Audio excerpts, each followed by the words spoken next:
தமிழ்ஜனம் நேயர்களுக்கு வணக்கம். இன்னைக்கு அரசியல் திறனாய்வாளர் ரவீந்திரன் துரைசாமி நம்ம கூட இணைந்திருக்கார். வணக்கம் சார். வணக்கம் மேடம். பாஜக தேசிய தலைவரா யாரை நியமிக்கிறதுக்கான வாய்ப்பு இருக்கு சார்? பாஜக தேசிய தலைவராக வாஜ்பாய் பிரதமர் ஆகும்போது சோசியல் இன்ஜினியருக்காக பங்கார் லட்சுமணன் ஒரு அட்டோர்னி பிரிவு சகோதரரை நியமித்தாங்க. இன்னைக்கு மல்லிகார்ஜுன கார்கேயை அவங்க தேசிய தலைவராக காங்கிரஸ் போட்டிருக்கிறதும், ப்ரோ எஸ்சி அவுட்ரீச்சை பெரிய அளவுக்கு பண்ணுறதும், சுனில் கனகூல் போன்றவங்களோட அந்த வீகத்தின் அடிப்படையில் பெரிய அளவுக்கு அவங்க பண்ணுறதும், இப்போ கொடிக்குன்னில் சுரேஷ் அவர் ஒரு அட்டவணை பிரிவு சமூக எம்பியை பாராளுமன்ற சபாநாயகர் பதவிக்கு அவங்க நிறுத்துறதும், ஹரியானா போன்ற மாநிலங்களில் தொடர்ந்து ஷெட்யூல் காஸ்ட்டு தலைவரை நியமிக்கிறதும், தமிழ் மண்ணில் சகோதரர் செல்வ பெருந்தகையை நியமிக்கிறதும். ஸோ அவங்க ட்ரைபல்ஸு பாஜக கிட்ட அதிக அளவு ஆதரவு இருக்கக்கூடிய பட்சத்தில் ஷெட்யூல் காஸ்ட் ஆதரவை காங்கிரஸ் குறி வச்சு போகும்போது அந்த தேசிய தலைவர் பதவிக்கு ஒரு காலகட்டத்தில் பங்கார் லட்சுமணனை நியமித்த மாதிரி ஒரு மன்னிக்கவும் ஒரு அட்டவணை பிரிவு சமூகத்தை சேர்ந்த ஒரு சகோதரையே நியமித்தா சரியாக இருக்குங்கிறது என்னோட பார்வை. அது ஆர்எஸ்எஸ்லனாலும் சரி, அமைப்பு செயலாளர்னாலும் சரி, அந்த இடத்துக்குள்ளே அசிமிங் பர்சனாட்டு ஒரு நீண்ட வரலாறு, இந்த கட்சிக்கு விசுவாசமாக இருப்பார்னு கருதக்கூடிய ஒரு பர்சன் தேவை. அப்படி ஒரு தகுதி வாய்ந்த நபர் கிடைக்கக்கூடிய பட்சத்தில் பாஜக ஒரு ஷெட்யூல் காஸ்ட் தலைவரையே நியமிக்கிறது காங்கிரஸுக்கு போகக்கூடிய ஷெட்யூல் காஸ்ட் ஆதரவு பெருமளவு அது கர்டேல் பண்ணுங்கிறது நம்மளோட பார்வை. இது தவிர சீனியர் லீடர்ஸ் நிறைய பேர் இருக்கிறாங்க, அதில் ஒருத்தர் கூட நியமிக்கப்படலாம். யாருங்கிறதாவது ஒரு யூகம்? யாருங்கிற யூகம்ங்கிறது ஓம் மாத்தூர்னா ராஜ்புட்டு, ஒரு மராத்தாவை போடலாம். மராத்தா இதுக்குள்ளே கொஞ்சம் பிரச்சனைகள் இருக்குங்கிறதுனால மராத்தா ஓட்டுகளுக்கு ஒரு ஸ்டேட்டுக்குள்ளே ஒரு லாபத்தை கொடுக்கும். ஒரு மகாராஷ்டிராக்காரரை நேஷ்னல் பிரசிடெண்ட்டாக பிஜேபி போட்டால் அது ஒரு லாபத்தை கொடுக்கும்னு கருதலாம். ஒரு பெண் தலைவருங்கிறதுல சுமித் இரானி, இவர் வசுந்தரா ராஜி போன்றவர்களும் இருக்கிறாங்க. So they explore all the possibilities. அவங்க தலைவர் ரெஸ்பான்சிபிலிட்டிங்கையும் தாண்டி ஒரு சோஷியல் இன்ஜினியரிங்கில் பாஜகவுக்கு வாக்கு வலிமை வரக்கூடிய ஒருத்தரை தலைவரை போட்டால் சரியாக இருக்கும். அந்த வகையில் ஒரு ஷெட்யூல் காஸ்ட்டில் ஒரு லேக்கோனா வருது, ஒரு டிப் வருதுங்கும் போது ஒரு ஷெட்யூல் காஸ்ட் லீடர் ஆணோ பெண்ணோ ஒருத்தரை போட்டால் சரியாக இருக்குங்கிறது என்னுடைய பார்வை. விக்கிரவாண்டி இடைத்தேர்தல் நடக்க இருக்கு. அதுலேருந்து அதிமுக தேமுதிக அதை புறக்கணிக்கிறதா சொல்லிட்டாங்க. இப்போ அங்கே மும்முனை தேர்தல் நிலவ இருக்கு. டிஎம்கே, பாமக, நாம் தமிழர் கட்சி. இப்போ ஏடிஎம்கேக்கான ஓட்டு வங்கி அங்கே ஒன்று இருக்குல்ல சார், அது யாருக்கு பிரியும் நினைக்கிறீங்க? ஏடிஎம்கே ஓட்டு வங்கி திமுகவுக்கு போகாது. ஏடிஎம்கே ஓட்டு வங்கி திமுகவுக்கு போகாது. ஏடிஎம்கே ஓட்டு வங்கி திமுக போகாது. இப்படி தான் ஒரு டெசல்ட்ரி அவுட்லுக்கில் ஒரு கிணற்று தவளைகளாக இன்றைக்கி ஊடகத்தில் பலரும் பேசிகிட்டு இருக்கிறாங்க. ஆனால் டேட்டா அதை சொல்லலை. டேட்டா அதுக்கு மாறான ஒரு கருத்தை தான் சொல்லுது. ஏடிஎம்கே வாக்கு வங்கி ஜெயலலிதா அம்மையார் கடைசியாக சந்தித்த மக்களவைத் தேர்தலில் 45% வாக்கு இருந்தது. அந்த 45% வாக்கில் இன்றைக்கி 10%க்கு மேலே முக ஸ்டாலினுக்கு போயிருக்குது. ஆக கலைஞர் கருணாநிதிக்கு இருந்த எதிர்ப்பு அரசியலுங்கிறது முக ஸ்டாலினுக்கு இல்லை. சும்மா கடும் எதிர்ப்புன்னு திமுகவுக்கு ஓட்டு போடாதவங்களாம் தொடர்ந்து சொல்லிட்டு இருக்கிறாங்க. ஊடகத்திலையும் பல சகோதரர்கள் கட்டும் எதிர்ப்பு நான் கிண்டல் பண்ணுவேன். அதை சும்மா கண்ணை மூடிக்கிட்டு கடும் எதிர்ப்புன்னு சொல்லிடணும். கலைஞர் கருணாநிதிக்குள்ள எதிர்ப்பு முக ஸ்டாலினுக்கு இல்லைங்கிறதான் உண்மை. தாயும் பிள்ளையுமா இருந்தாலும் வாயும் வயிறும் வேறுன்னு கிராமத்தில் பழமொழி சொல்லுவாங்க. அவருக்கு ஸ்டைல் வேறு, இவருக்கு ஸ்டைல் வேறு. இன்றைக்கி கூட பாருங்கள், என்னுடைய நீண்ட நாள் கோரிக்கை, நான் மட்டுமில்லை பலரும் சொன்னாங்க, தியாகி இமானுவேல் சேகரனை அங்கீகரிக்கணுங்கிற அந்த கோரிக்கை ஒரு நீண்ட காலமாக நான் எல்லா தொலைக்காட்சிகள்லேயும் வலைக்காட்சிகள்லையும் தொடர்ந்து வலியுறுத்திட்டு இருக்கிறேன். இன்றைக்கி இமானுவேல் சேகரனார் பிறந்த நாளை அரசு விழாவாட்டு தியாகி இமானுவேல் சேகரனார் பிறந்த நாள் அரசு விழாவாக அங்கீகரிக்கப்படுதுன்னு முக ஸ்டாலின் அவர்கள் சொல்லியிருக்கிறாரு. அப்போ கலைஞருக்கு அரசியலேருந்து மாறுபட்டுட்டார். கலைஞர் தேவேந்திர குல வேளாளர்கள் ஓட்டெல்லாம் ஓசி ஓட்டு இலவச ஓட்டாக தருவாங்கன்னு நினச்சி 2011 ஜெயலலிதா அம்மையார் கிருஷ்ணசாமியை செங்கோட்டை அண்ணன் மூலமாக கூட்டணி வச்சு கலைஞருக்கு ஒரு அடியை கொடுத்து தோல்வியும் கொடுத்துட்டு போயிட்டாங்க. அதுக்கு பிறகு கலைஞரால் எழும்பி வரவே முடியலை. அப்போது ஒரு சமூகம் தனக்கு 96 இருந்தே முழுமையாக வாக்களிக்குதுன்னு சொன்னால் அந்த சமூகத்தை இலவச வாக்காக கருதி, அவங்க ஏமாளிகள் இழிச்சவாயர்கள்னு கருதி அந்த ஓட்டை இன்னொரு சமூகத்துக்கு எதிராக டெமாகக்குங்கிற லெவலில் இலவசமாக பெற்றுட்டு இருந்தார். அதோட விளைவு, அதை அவர் பிரிசனராக பாஸ்டாக இருந்த விளைவு, அவர் தோல்வியும் தழுவினார். திரும்ப அவர் 2016 எழும்பி வரவும் முடியல. 11 தோல்வி தழுவதுக்கும் அது ஒரு முக்கிய காரணம். 16 அவர் எமர்ஜ் ஆகி 1% ஓட்டில் தோக்குறதுக்கும் அந்த சமூகத்தை வந்து கரெக்டாக டீல் பண்ணாத ஒரு காரணம். ஸோ அப்போ கருணாநிதியோட அந்த தவறுகளில் இருந்து பாடம் படித்து இமானுவேல் சேகரன் பிறந்த நாளை அரசு விழாவாட்டு மு.க. ஸ்டாலின் அரவணைச்சு பண்ணியிருக்காங்கன்னா, டாக்டர் ராமதாஸ் நாங்கள்லாம் போய் அதை ஒரு ஐக்கா நாட்டு இமானுவேல் சேகரன் உருவாக்கப்பட்டு அந்த மக்கள் அது பின்னாடி திரண்டு வந்துட்டாங்கும் போது ஸ்டாலின் வந்து யதார்த்தத்தை ஒத்துக்கிறார். அவங்க விழிப்புணர்வு அடைஞ்சிட்டாங்க, அவங்க வாக்கை வந்து நமக்கு போடுறாங்க, பல்லர்களே பாண்டியர்னு சொல்லக்கூடிய சீமானுக்கு போடுறாங்க, பசுவை தெய்வமாக வணங்கக்கூடிய சமூகம் தேவேந்திர குல வேளாளர்னு சொல்லக்கூடிய அமித்ஷா பின்னணியிலையும் ஐஎம் நரேந்திரன் யுஆர் தேவேந்திரன் சொல்லக்கூடிய மோடி பின்னணியிலையும் அவங்க வந்து திமுக பாஜக நாம் தமிழர்னு அவங்க வாக்கு செலுத்துகிறாங்கன்னா, இப்படியே நாம் விட்டோம்னா அவங்க வாக்குகள் இந்துத்துவாவுக்கும் தமிழ் தேசியத்துக்கும் போயிடும். ஏற்கனவே திராவிட இயக்க எடப்பாடி பழனிசாமிக்கு 0 தான் தேவேந்திர குல வேளாளர்கிட்ட. அவங்க முக்குலத்தோரை டான் அடித்ததெல்லாம் டான்னா எந்த இதுவும் தேவேந்திர குல வேளாளர்கள் மதிக்கலை, பாசிட்டிவாக தான் அவங்க போகிறாங்க.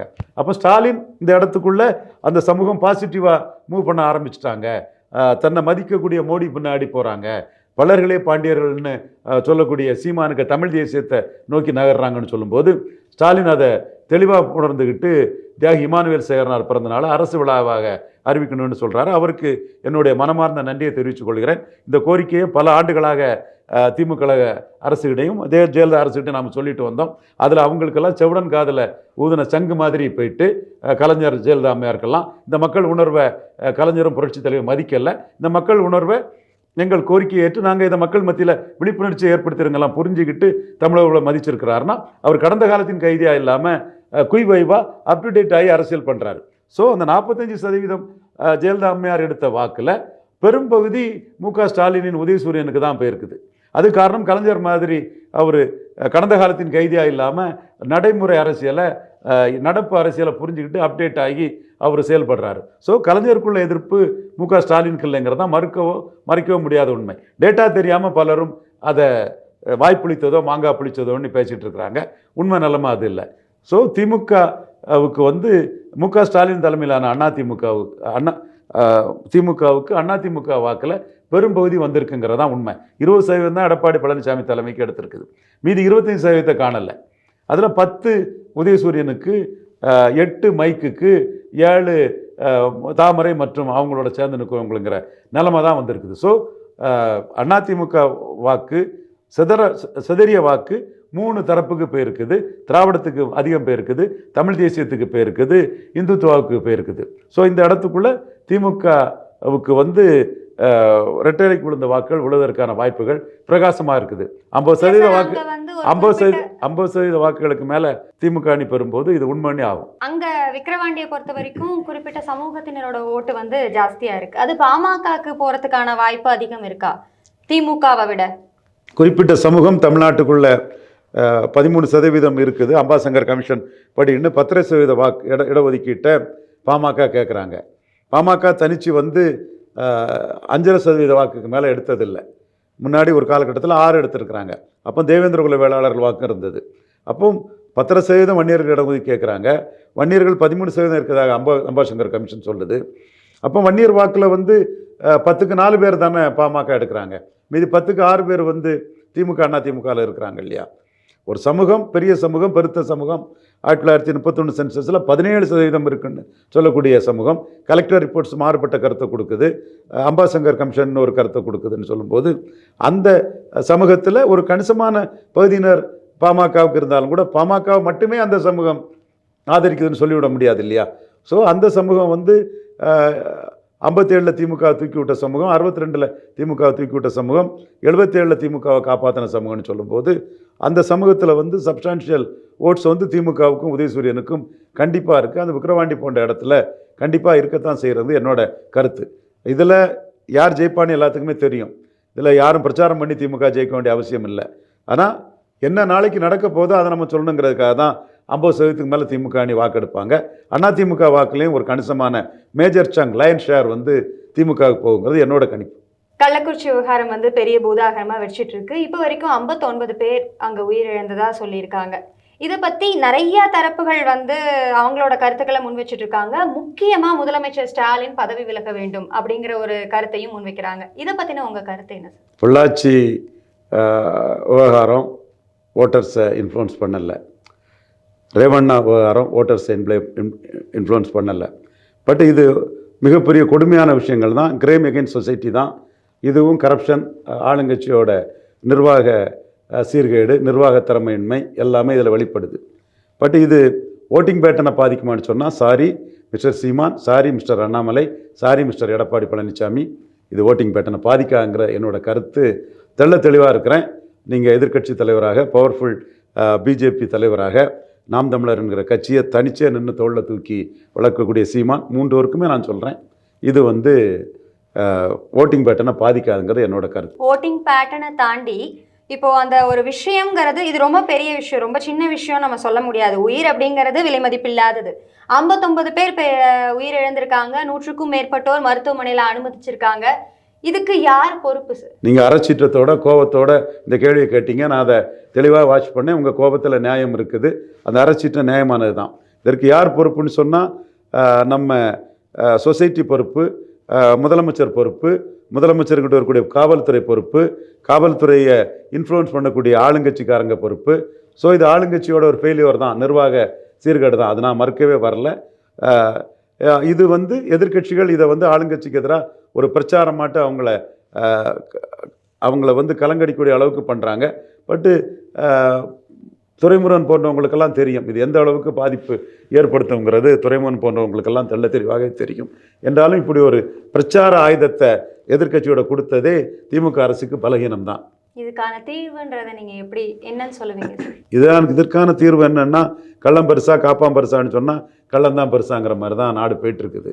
எல்லா காலமும் அதுதான் இருந்துகிட்டு இருக்குது. அப்படி இருக்கும்போது வந்து ஃபுல் ப்ரூஃப் மெத்தடுங்கிறது எதுவுமே இருக்காது. நம்ம இதை மொத்தமாக எராடிகேட் பண்ணிட முடியாது. மேக்சிமம் இதை குறைக்கிறதுக்கு என்ன பண்ணுமோ அதற்கான நடவடிக்கைகளை அரசு வந்து போர்க்கால நடவடிக்கைகள் எடுக்க வேண்டும், துரிதமாக இருக்கணும்.